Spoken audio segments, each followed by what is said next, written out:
द्रव्य तो शाश्वत निर्मल है, द्रव्य तो शाश्वत अनादि अनंत नित्य शुद्ध एक ज्ञायक रूप वस्तु है, उसमें तो विकार होता नहीं।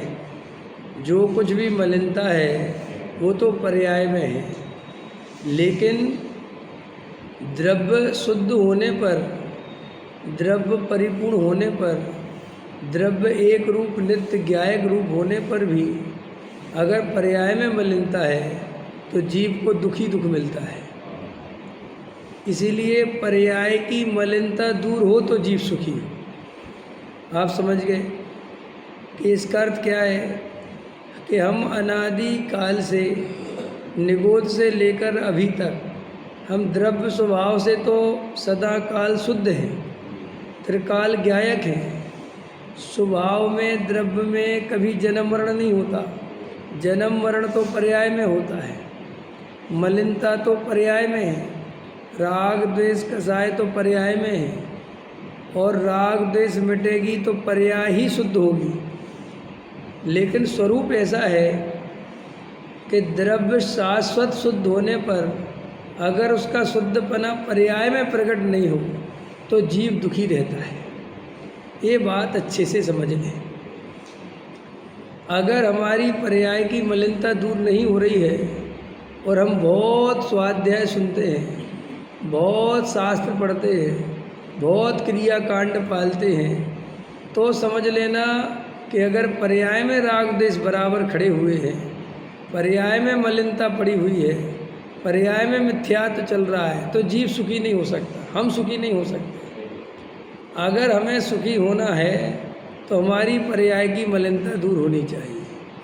अब पर्याय की मलिनता जो दूर होने का कारण है, वो पर्याय जब पर्याय दृष्टि छोड़कर, जब वो पर्याय पर द्रव्य में अपनापन तोड़कर, जब वो पर्याय अपने को शरीर संयोग वाला मानकर छोड़कर एक त्रिकाली ध्रुव ज्ञायक भगवान आत्मा हूँ, उस शुद्धात्मा की ओर ढलती है, उस शुद्धात्मा की दृष्टि करती है, अपने को आत्मा अनुभव करती है, तो ही पर्याय की मलिनता दूर होती है। ऐसा वस्तु का स्वरूप है। लेकिन अनादिकाल से ऐसी प्रायोगिक विधि अपन को नहीं पता। अपने को पर्याय की मलिनता को दूर करने का उपाय केवल पर में ही दिखाई देता है। क्यों? क्योंकि अनादिकाल से दृष्टि पर में है। हम दुखी भी परद्रव्य के कारण अपने को मानते हैं, हम सुखी भी परद्रव्य के कारण अपने को मानते हैं। जैसे मैं आपसे कहूँ कि आप सुखी हैं, तो क्या कारण है? तो आप कहोगे मेरे पास अच्छा मकान है, मेरे पास अच्छी पत्नी है, मेरा अच्छा बेटा है, मेरे अच्छे संयोग हैं, शरीर में कोई रोग नहीं है, इसीलिए मैं सुखी हूँ। अब अथवा किसी से कहो तुम दुखी हो, तो दुख का कारण क्या है? तो मेरी बुरी पत्नी है, मेरा मकान नहीं है। समझ में आया? तो दुख का कारण भी किसको माना? पर द्रव्य को। सुख का कारण भी किसको माना?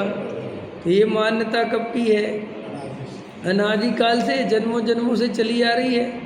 अब इसी मान्यता के फलस्वरूप जब धर्म की बात आई, पर्याय में मलिनता दूर करने की बात आई, राग देश मिटाने की बात आई, तो राग देश को मिटाने का कारण भी कौन दिखाई दिया? परद्रव्य। क्योंकि राग देश किससे पैदा होते हैं? तो ऐसा दिखाई देता है कि परद्रव्य से पैदा होते। तो ऐसा लगता है कि परद्रव्य को छोड़ देंगे तो राग देश मिट जाएंगे। कॉमन बात है। तो परद्रव्य को छोड़ने में लग जाता है। तो छोड़ता कैसे? परद्रव्य को कैसे छोड़ता है? साधु बन जाता है, ब्रह्मचारी बन जाता है, खाने पीने में ये नहीं खाऊंगा, ये नहीं खाऊंगा, ये नहीं खाऊंगा, अब ऐसे रहूंगा, ऐसे उठूंगा, ऐसे बैठूंगा, मंदिर में रहूंगा। समझ में आया? तो ऐसे परद्रव्य को छोड़ना समझता है कि मैंने साहब परद्रव्य का त्याग कर दिया। अब परद्रव्य का त्याग बाहर में कर दिया, तो परद्रव्य का त्याग बाहर में कर दिया तो ऐसा मानता है कि मेरे मलिनता मिट गई। क्या मिट गई? क्योंकि ये मलिनता कैसे चल रही थी? परद्रव्य से।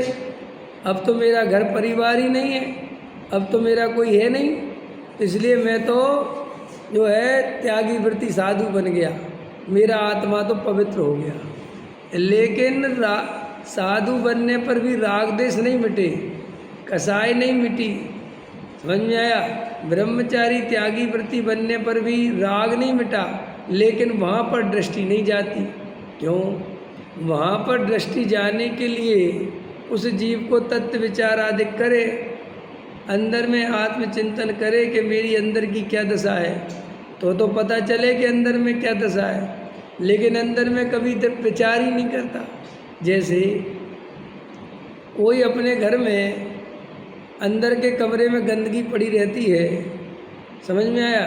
बहुत कूड़ा कचरा भरा रहता है, लेकिन उसमें ताला लगा रखा है, उसमें जाता ही नहीं है, और बार बार एकदम साफ सफाई टाइल्स वाइल्स लगा के एकदम क्लीन रखता है।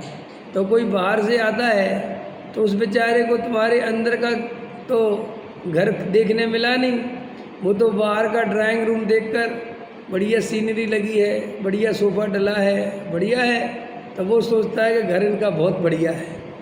लेकिन अंदर घर में बहुत गंदगी जमा है, वो उसको दिखाई नहीं देती, तो वो तो प्रशंसा करता है कि तुम्हारा घर तो बहुत अच्छा है। तो उस प्रशंसा से बहुत प्रसन्न होता है कि मेरा घर तो बहुत अच्छा है, लेकिन वो अंदर में वो इतनी गंदगी पड़ी है, वहाँ उसका ध्यान नहीं जाता। ऐसे ही ये अज्ञानी जीव अपने अंतरंग के अभिप्राय को तो चेक करता नहीं, अंतरंग के परिणामों की तो खबर नहीं, बाह्य क्रिया आदि से अपने को शुद्ध कर लेता है। शुद्ध भोजन करने से अपने को शुद्ध मानता है। विरसशील संयम आदि बाहरी, उपवास करेंगे, अष्टमी करेंगे, चतुर्दशी करेंगे, ये नहीं करेंगे, ये नहीं करेंगे, ये साधक के जीवन में होते हैं। लेकिन अंतरंग की सफाई पूरी होती है तो बाहर में सच्चे होते हैं। और अंतरंग गंदा हो, अभिप्राय खोटा हो, परिणाम में अपवित्रता हो, तो फिर बाहर की पवित्रता है ही नहीं। लेकिन चूँकि सारा जगत बाहर से ही देखता है, अंदर देखने की तो क्षमता हमारी है नहीं। और वो जो अज्ञानी है वो भी बेचारा बाहर ही समझता है, देखता है। तो वो शुद्ध भोजन करने से, स्त्री आदि का त्याग करने से, कपड़े उतार कर साधु बन गया, समझ आया? तो वो ऐसा मानता है कि मेरे राग देश कसाय मिट गई, और वो आनंद से अपने को धर्मात्मा मान के विचरण करता है। और ऐसी दशा देखकर जो गृहस्थ हैं, सामान्य श्रावक हैं, वे उसको नमोस्तु करते हैं, उसको नमस्कार करते हैं, उसकी विनय करते हैं, वंदना करते हैं, उसके प्रति प्रेम दिखाते हैं, उसे अहोभाव से भोजन आदि कराते हैं। तो वो और प्रसन्न होता है, क्योंकि उसके ड्राइंग रूम की तारीफ हो रही ना, तो उसको भी लगता है कि देखो मैं कितना तपस्वी हूँ, कितना साधु आदमी हूँ, ये तो सब पापी हैं। और गृहस्थ उसके सामने बोलता भी है, अरे आप तो बहुत अच्छे हो, हम तो बहुत पाप में लगे हुए हैं, हम तो जो है व्यापार धंधा करते हैं, आपने तो अच्छा किया, सब छोड़ दिया। तो उसे और अच्छा लगता है, क्योंकि एक तो उसके अंदर की मान्यता तक तो वो पहुंचा नहीं, अंदर के अभिप्राय तक तो जाता नहीं, वो बाहर ही बाहर रहता है। और जगत के जीव उसकी प्रशंसा करने लगते हैं, तो बस प्रशंसा से बढ़िया तो जगत में कुछ है नहीं, तो वो प्रसन्न हो जाता है। कौन? मैं। ऐसा जन्मों जन्मों से अपन ने आत्मा का सच्चा परिचय नहीं किया, तो अपन ने पर्याय की मलिनता मिटाने का उपाय तो किया, लेकिन वो उपाय झूठा था, वो उपाय सच्चा नहीं था। वो पर्याय की मलिनता बाहर की क्रिया मात्र से नहीं मिटती, समझा? तो बाहर की क्रिया करें कि नहीं करें, अंदर की पवित्रता होती है तो बाहर में क्रिया सच्ची होती है, सहज होती है, वो करनी नहीं होती है। लेकिन अंतरंग अभिप्राय सच्चा नहीं, परिणाम में निर्मलता नहीं, तो बाहर की क्रिया भले ही पवित्र दिखे, निर्दोष लिखे, लेकिन वो निर्दोष होती नहीं, सदोष ही है। क्योंकि मिथ्यात्व के सहित कोई भी क्रिया कभी भी निर्दोष नहीं होती। हाँ, बाहर में निर्दोष दिखेगी कि बिल्कुल सोचकर भोजन करते हैं, कभी अशुद्ध भोजन ग्रहण नहीं करते, आज तक अनछना पानी नहीं पिया, कभी पानी की एक बूंद वेस्टेज नहीं करी, बहुत ध्यान रखते हैं, आचरण में बहुत सावधानी रखते हैं। समझ में आया? ऐसा होने पर भी मिथ्यात्व है, तो मिथ्यात्व सबसे बड़ा अपराध है, पाप है, संसार का कारण है। तो मिथ्यात्व के रहते क्रिया की शुद्धि कोई शुद्धि नहीं मानी जाती। तो पर्याय की मलिनता दूर करने के लिए, पर्याय को निर्मल करने के लिए बाहर में नहीं अंतरंग में पुरुषार्थ करना पड़ता है, जो अज्ञानी को पता नहीं है। पता क्यों नहीं है? क्योंकि अनादिकाल से अपने स्वयं द्रव्य को तो कभी जाना नहीं। मेरा आत्मा ही मुझे परम पवित्र कर सकता है। क्या गंगा का स्नान करने से पवित्र नहीं होते? आत्मा में स्नान करने से आत्मा पवित्र होती है। तो ऐसा तो कभी जाना नहीं, कभी देखा नहीं। ख्याल में आए कि नहीं आए? इन आँखों ने अंदर का एक्सरा कभी नहीं लिया, हमेशा बाहर को देखती रहती है। तो इस जीव को ये पता ही नहीं कि अंदर भी देखा जा सकता है। ऐसी बहुत सारी चीज़ें अज्ञानता में होती है ना। जैसे मान के चलो कोई अज्ञानी भोला जीव हो और उसके पास मोबाइल हो, स्मार्टफोन हो उसके पास, लेकिन उसने तो फ़ोन से हमेशा बात करना जाना था, कैसे हेलो करो तो वहाँ से आवाज़ सुनाई देती है, यहाँ से बोलो। उसे बाकी के बारे में पता ही नहीं कि फ़ोन से और क्या क्या हो सकता है। समझ में आए कि नहीं आए? तो बेचारा अपना फ़ोन चालू करके कट कर लेता है, बंद कर लेता है। किसी ने कहा अरे इस फ़ोन में तुम जो है प्रवचन भी सुन सकते हो, इस फ़ोन में तुम भजन भी सुन सकते हैं। ऐसा भी हो सकता है क्या? हाँ हो सकता है। इस फ़ोन में तो अपनी आवाज़ रिकॉर्ड भी कर सकते हो, इस फ़ोन से फ़ोटो भी खींच सकते हो। हैं ऐसा सब होता है। हाँ ऐसा ही है। आत्मा अत्यंत पवित्रता का कारण है। इस आत्मा की दृष्टि करने से पर्याय में मलिनता मिटती है। हैं ऐसे हो सकता है, होता है, लेकिन खबर नहीं। क्यों खबर क्यों नहीं? क्योंकि आज तक पर द्रव्य को ही सुख दुख का कारण जाना था, माना था और ऐसा ही अनुभव किया था। इसीलिए जब मेरे सुख दुख के कारण पर द्रव्य हैं तो धर्म का कारण भी पर द्रव्य होना चाहिए। वो सरल है ना उसकी। देखो थ्योरी सरल है, मान्यता बिल्कुल ठीक है उसके हिसाब से। क्यों? क्योंकि जिसने जगत में ऐसा ही अनुभव किया कि यही परद्रव्य मुझे दुख देते हैं, यही परद्रव्य मुझे सुख देते हैं, तो धर्म भी कौन देगा? मेरी आत्मा को पवित्र कौन करेगा? नहीं समझ में आया?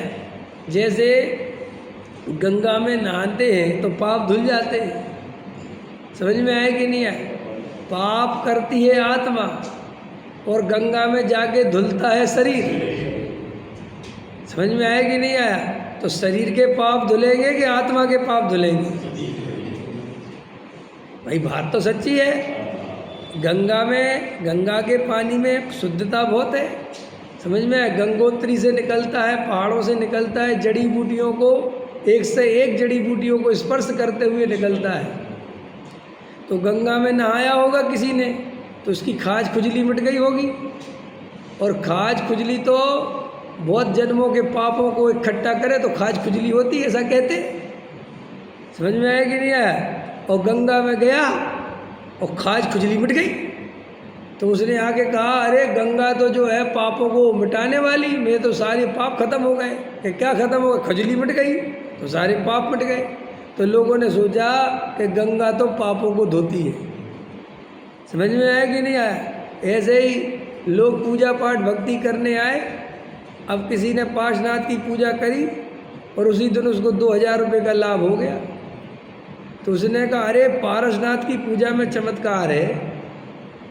कैसे चमत्कार है? क्या चमत्कार हो गया? बोले साहब हमने आज पार्श्वनाथ की पूजा करी, आज 2000 का लाभ हुआ और हम तो कल से पार्श्वनाथ की पूजा करेंगे। तो पार्श्वनाथ चमत्कारी हो गए। फिर किसी ने मुनीश्वर व्रत की कर ली, फिर किसी को 5000 का लाभ हो गया तो मुनीश्वर व्रत चमत्कारी हो गए, है कि नहीं? किसी के मल्लनाथ चमत्कारी हो गए, किसी के शांतिनाथ हैं, किसी के महावीर हो गए। पहले के सारे चमत्कार महावीर करते थे। अभी आजकल महावीर से अध्यक्ष पद ले लिया गया, अब पार्श्वनाथ को दे दिया गया कि आजकल ये डिपार्टमेंट तुम संभालो। फिर पार्षद का तो बहुत चला, नहीं समझ में आया, मुझे लगे कईयों साल तक मंत्री पद चला, लेकिन फिर उनसे भी ले लिया।